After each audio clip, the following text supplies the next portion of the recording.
Black Panther isn't just a hero. He's a king, a genius, a warrior. And in Marvel Rivals, he's at the center of a cosmic battle that could tear reality apart.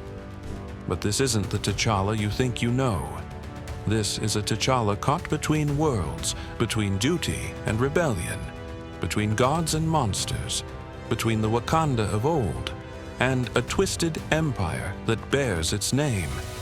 This is Black Panther like you've never seen him before. In the Marvel Rivals timeline, T'Challa wakes up on a distant world. His name is gone, his past erased. All he knows is survival, as a slave gladiator in the service of a sprawling, ruthless regime called the Intergalactic Empire of Wakanda. It sounds like home, but it's not. This empire was founded centuries ago when ancient Wakandans discovered a wormhole and colonized a distant star system.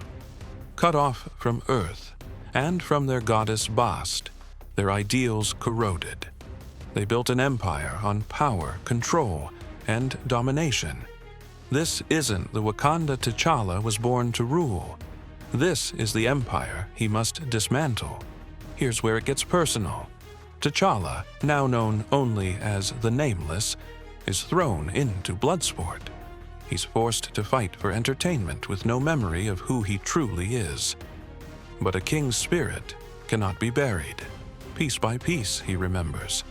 And when he does, he rises, from slave to rebel, from rebel to legend. T'Challa sparks an uprising from within the empire. He vows to burn it down and reclaim the true meaning of Wakanda, not as a conqueror, but as a protector. But the soul of Wakanda is still lost. Bast, the Panther Goddess, has gone silent. Her voice, once T'Challa's guiding light, is absent. Her silence weighs heavier than war. And then she returns. But something's wrong.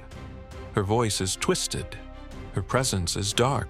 Bast, the divine symbol of justice and balance, may be corrupted. And in her place, a new voice rises. Her exiled sister, Ki Liluna. She warns T'Challa. The pantheon of gods is rotting from within.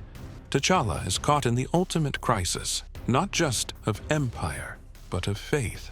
And if that wasn't enough, the multiverse is breaking.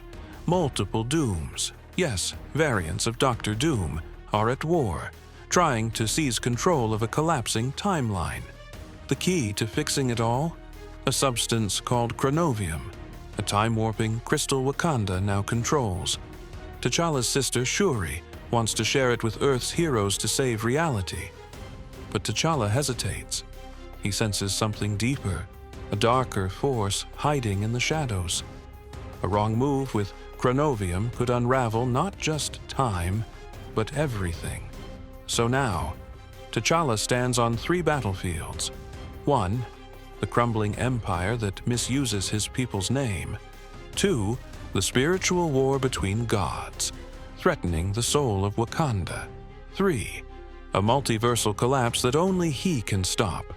But at what cost? He's torn between protecting his people, honoring his faith, and saving existence itself. And when Bast finally whispers again, in a voice warped by darkness, he faces the unthinkable. Is the goddess he served all his life now his enemy? Marvel Rivals doesn't just give you Black Panther's look, it gives you his essence.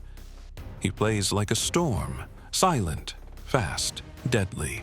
Close-range melee, stealth-based movement, vibranium-enhanced strikes. But it's not just the gameplay mechanics. Every punch, every leap, every slash in Marvel Rivals carries the weight of a king fighting for more than victory. He's fighting for truth, faith, and legacy. He's fighting not for glory, but for Wakanda's soul. This is why T'Challa remains one of Marvel's greatest characters. He's not just strong, he's wise. Not just fast, but thoughtful. Not just a hero, but a king. In Marvel Rivals, Black Panther isn't here to fight just for fun. He's here to remind you that even across galaxies, even with gods whispering lies and timelines collapsing, the heart of Wakanda beats strong. And T'Challa? He'll fight to his last breath to protect it.